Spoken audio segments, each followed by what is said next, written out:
Welcome back to Mathomania. Students, now we will be solving question number 7 from exercise 3A algebra S Chand. In question number 7, you will see if 4x square minus 12x plus k is a perfect square, find the numerical value of k. Here you will see one expression is given and it is a perfect square, and we have to find out the numerical value of k, which is given as one of the terms. Okay, now as we know the conditions to be a perfect square, right?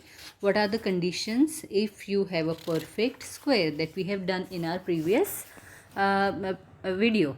Now here you will notice that the three conditions are that it should have three terms. So we have three terms here. Two of them are perfect square and the third term is equal to twice the product of square roots of the two perfect square terms. So here, using those three conditions which are applicable to the perfect square, we will solve this sum.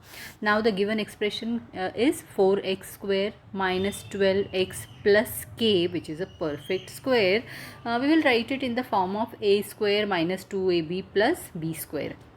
Here you will see 4x square can be written as 2x whole square minus 12 can be written as 2 multiplied by 6 and x plus k as it is. As we know that the third term, right, the third term is twice the product of first and second term according to the condition of perfect square.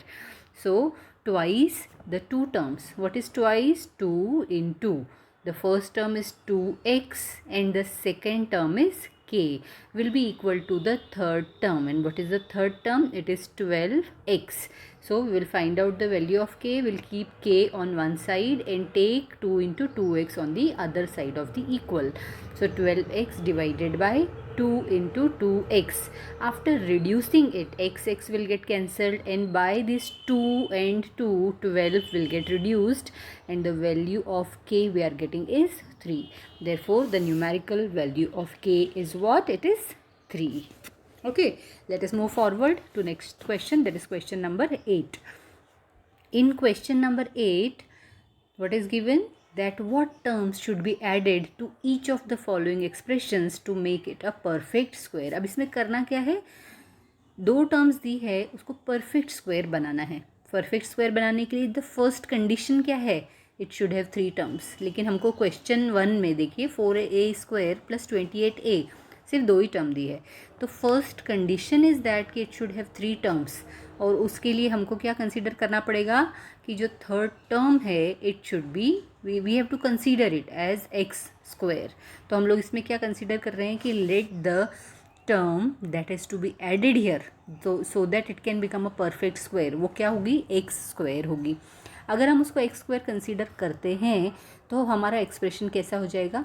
4a square plus 28a plus x square. अभी ये हमारा perfect square as it is told to make a perfect square, तो three terms होना चाहिए. Third term हमने x square as consider किया है. After writing it as x square we have got this expression. अब इस एक्सप्रेशन को हम कैसे लिखेंगे? We can write it in the form of squares. जैसे 4a स्क्वायर को कैसा लिखा? 2a का स्क्वायर लिख दिया. 28a को एज इट इज़ रखा प्लस एक्स स्क्वायर. अभी हमारा ये परफेक्ट देखिए, a square plus 2ab plus b square, इस फॉर्म में हमारा सम हमारा एक्सप्रेशन आ गया है. अभी यहाँ पर हमको ये कंडीशन पता है. We know that twice the product of two terms is equal to third term. You will notice that ये हम लोग इसको बहुत जगह पे यूज़ कर रहे हैं कि twice the product of two terms, जो स्क्वायर टर्म्स है ना, जो परफेक्ट स्क्वायर्स है इसमें, उनका जो प्रोडक्ट करने के बाद उसको भी ट्वाइस करते हैं तो वो किसके इक्वल आता है? थर्ड टर्म के. तो कैसे लिखेंगे इसको? Twice. So 2 into product of two terms. First term क्या है यहाँ पर? 2a स्क्वायर, सो 2a लिख दिया. सेकेंड टर्म क्या है? एक्स स्क्वायर, इसलिए x लिखा. और इज इक्वल टू क्या होता है? Third term. थर्ड टर्म क्या है? 28a. यहाँ हमको x की वैल्यू फाइंड आउट करना है क्योंकि हमने x को कंसीडर किया है. x को हम लोग एक साइड रखेंगे, बाकी टर्म्स को will take it on the other side of equal. तो क्या होगा? 28a divided by 2 into 2a. After reducing this we get the value of x as 7. इसलिए द टर्म एक्स स्क्वायर, अब जो टर्म को ऐड करना है वो क्या है, स्क्वायर फॉर्म में है, तो उसको वैल्यू निकालेंगे एक्स स्क्वायर, दैट इज 7 का square, 7 square is 7 into 7, that is 49। इसलिए किसको ऐड करना पड़ेगा यहाँ पर, 49 should be added to the given sum to make it a perfect square. Now let us move forward to question number 2।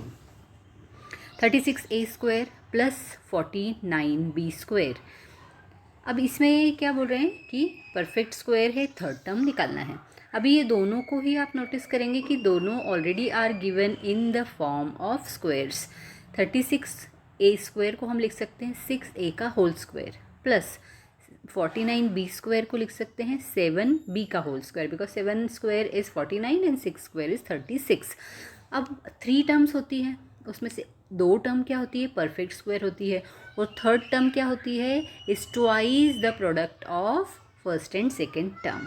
सो इसलिए अब यहाँ इस क्वेश्चन में हमको थर्ड टर्म ऐसे निकालना पड़ेगा कि ये दोनों परफेक्ट स्क्वायर दिए हैं and we need to find out the third term. Let the third term be x. अगर हम इसको एक्स कंसिडर करते हैं तो थर्ड टर्म और x will be equal to twice the product of first and second term. So 2 into 6a into 7b, and then the answer will be 84ab. Therefore 84ab should be added here. Now let us go for question number 3. In question number 3 also आप लोग देखेंगे कि perfect square के लिए हमारे पास 2 perfect squares are given.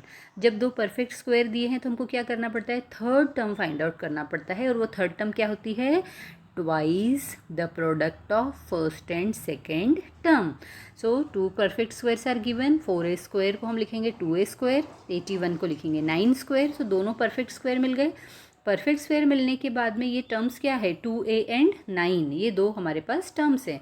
अभी third term जब हमको फाइंड आउट करना है तो वो थर्ड टर्म क्या होगी, twice the product of first and second term. First term क्या है 2a, सेकेंड टर्म क्या है 9, so 2 into first term into second term is will become the third term. इनका मल्टीप्लीकेशन करेंगे, 2 2 जा 4, 4 9 जा 36, 36a। Therefore 36a should be added. Now let us move forward to question number 4.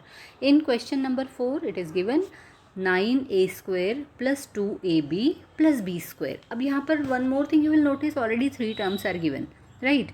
3 terms are already given and we have to find out that what should be added in this so that ये perfect square बन जाए। इसमें और क्या add करेंगे कि perfect square बन जाए।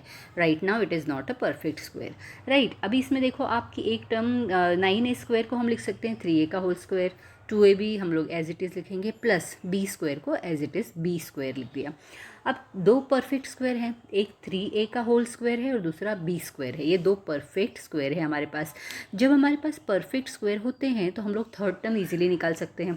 थर्ड टर्म क्या होती है, twice the product of first and second term. So 2 into 3a into b क्या हो गया, 6ab, राइट। मतलब यहाँ पर दिया क्या है 2ab, पर एक्चुअली वहाँ क्या होना चाहिए 6ab। अब 6ab बनाने के लिए क्या करेंगे, इसमें अगर हम 2ab में 4ab और ऐड कर देते हैं तो हमारा आंसर क्या आ जाएगा 6ab, और 6ab तो हमें चाहिए उसमें, राइट। तो इसीलिए क्या करेंगे, in this expression 2ab is given, to make it 6ab we will add 4ab। इसीलिए इसमें क्या ऐड करना पड़ेगा, 4ab ऐड करना पड़ेगा। Now let us move forward to question number 5।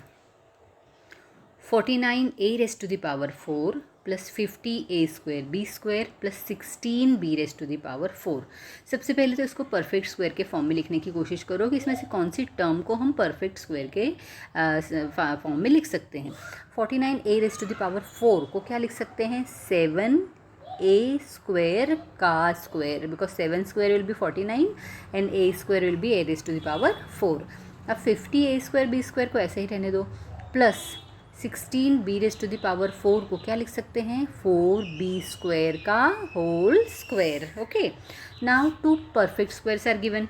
First term 7a square का होल स्क्वायर और 4b square का होल स्क्वायर, ये 2 terms are already given as a perfect square. So हम लोग easily third term find out कर सकते हैं। यहाँ पर third term is twice the product of first and second term.